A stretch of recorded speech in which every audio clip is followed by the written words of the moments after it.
Bonjour, aujourd'hui on parle de comment faire de la belle photo avec son téléphone cellulaire. Je me fabriquais des ailes qui tellement brûlaient le corps, la vie comme un météore, et je déchirais. Bonjour, je me présente Maxime Gousse, photographe professionnel de mariage, de famille, de bédaine et tout ce qui entoure votre merveilleuse vie. Aujourd'hui, je voulais parler, faire un peu un sujet un petit peu différent. Je pense que c'est le premier tutoriel que je vais vraiment faire sur la photographie. Et permettez-moi, je veux aujourd'hui parler de comment est-ce qu'on prend des meilleures photos avec un appareil cellulaire. Euh, je vais, dans une autre vidéo, vous parler de ma revue annuelle. À la fin de chaque année, je publie ce que je pense, moi, être mes meilleures photos de l'année. Et souvent, au cours d'une année, j'ai des photos qui sont prises avec mon appareil cellulaire. Bon, les maniaques remarqueront que j'ai un S23 Ultra, un S22 Ultra, c'est à peu près ce qui se fait de meilleur en appareil photo cellulaire. Genre qualité iPhone Pro Max, je pense, là. Bref, mais on peut faire quand même de la belle photo avec à peu près n'importe quel appareil cellulaire aujourd'hui. 5, 1, je lis mes notes, 1, 2, 3, 4, 5 choses à se rappeler, bien simple. La règle du tiers. Si vous regardez d'ailleurs en ce moment mon cadrage, je vais essayer de le préciser. Mon cadrage en ce moment, là, j'arrive au tiers de ma photo. Donc, pour cadrer un sujet, c'est l'idéal. Donc, on voit bien votre sujet, puis on voit, oups, l'autre bord, on voit bien l'arrière-plan ici.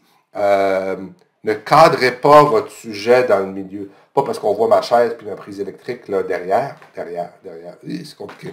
Bref, vous avez compris. Derrière ici, haha. Pas parce que c'est ça, je vous parle dans un instant du background, mais parce que le cadrage, souvent lorsqu'on veut faire un beau portrait ou un beau sujet, j'en reviens aussi sur le thème de sujet dans un instant, c'est le fun de l'avoir au tiers, la règle du tiers. Je n'irai pas dans les détails de pourquoi c'est la règle du tiers. Faites juste vous souvenir. Puis souvent, les appareils photo vont les avoir, les croix sur votre appareil. Si vous ne les avez pas, il y a une option pour les afficher. Rappelez-vous, règle numéro 1, la règle du tiers. Règle numéro 2, la gestion de l'arrière-plan. Le background. L'arrière-plan. En ce moment, j'ai bien sûr fait attention à ce qui apparaissait en arrière-plan. J'ai mis tout mon bordel au sol pour que ça fasse une belle vidéo.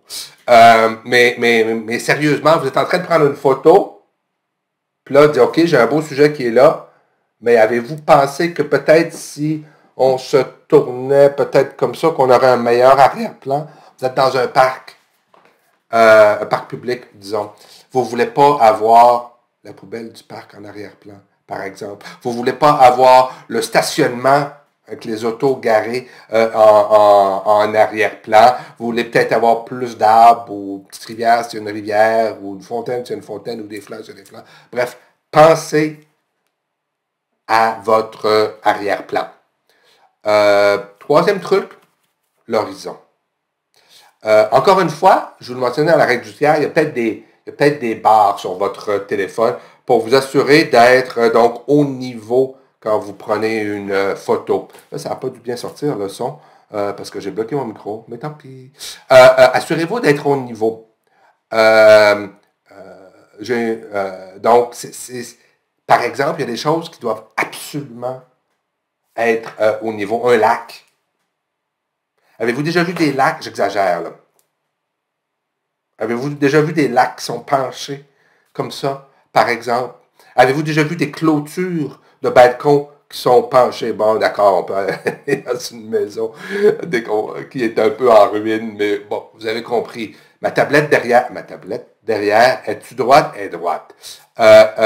Donc, il y a des choses qui doivent absolument être au niveau pour que l'œil, pour que ça compute, que ça fasse du sens dans l'œil puis dans le cerveau. Pensez à ça. Prenez le temps de mettre votre téléphone au niveau. Donc, ça. Autre règle aussi, quatrième règle, Regardez derrière. À un moment donné, j'étais allé faire, puis je vais la présenter cette photo-là, vous la voyez, je pense, en ce moment. À un moment donné, j'étais allé faire, proche de chez nous, il y a une belle ferme, une fermette un peu abandonnée. J'aime le style abandonné, puis avec des, je pense que c'était un verger juste alentour. Vous la voyez, la photo là. Puis, je me retourne de côté. C'est ça que je voulais aller faire. Je passe devant plusieurs fois par semaine, puis c'est la photo que je voulais aller faire, tout ça. Mais là, je me revire de côté, puis il y a un champ, puis il y a des nuages en mouton. Vous voyez la photo, il y a des nuages en mouton, ciel bleu, nuages blancs, un champ. C'était the photo à prendre ce jour-là. Donc, ne jamais oublier, vous vous promenez en forêt, vous allez dans un parc, vous regardez quelque chose, c'est beau, c'est le fun, mais n'oubliez pas de regarder derrière. Là, c'est tout défocusé, on va essayer de retravailler là-dessus. Et voilà, le droit. C'est ça qui arrive quand on fait des vidéos un peu live, vous avez, bref, plein d'affaires. Regardez derrière, qu'est-ce qui se passe. Regardez derrière, qu'est-ce qui se passe. Peut-être que vous avez une plus belle shot, peut-être que vous oubliez une photo qu'il faut absolument prendre. 5e conseil, mettez, j'allais dire mettez en focus, c'est un anglicisme, mais mettez en évidence. Mettez en évidence votre sujet. Je n'ai pas la photo pour vous donner un exemple, mais je vais vous raconter. Je vais vous parler de ma mère. Ma mère, on se promenait dans les rues de Montréal, puis il y avait des feuilles sur le trottoir, puis elle voulait prendre les feuilles sur le trottoir. Donc, elle se met à cadrer sa photo, puis là, elle met à cadrer, puis là, la photo fait, le trottoir fait à peu près ça par rapport à la photo.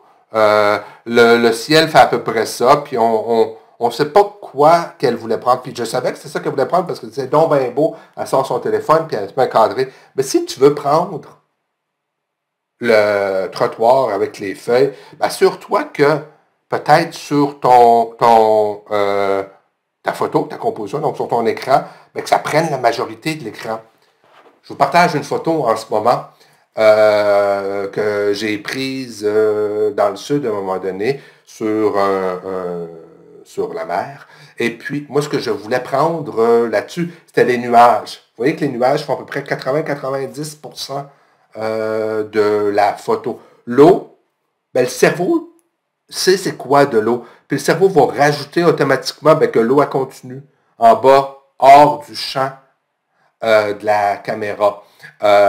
Donc, pas besoin de la voir l'eau. C'était quoi mon sujet? Mon sujet, c'était les nuages en haut. C'est ça que je trouvais magnifique, imposant. Donc, j'ai cadré en fonction du sujet pour que le sujet soit clair, pour que le lecteur, quand il voit votre photo, il dise « Ah ouais, c'était pas mal évident. » 5 trucs. Donc, la règle du tiers. Je suis au tiers en ce moment.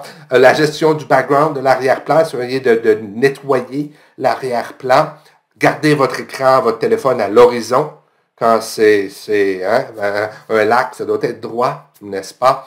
Regardez derrière vous parce que vous manquez peut-être la belle shot derrière vous et assurez-vous de mettre en évidence le sujet que vous voulez photographier. Voilà, j'espère que vous allez faire de belles photos avec votre téléphone. Ciao! La vie comme un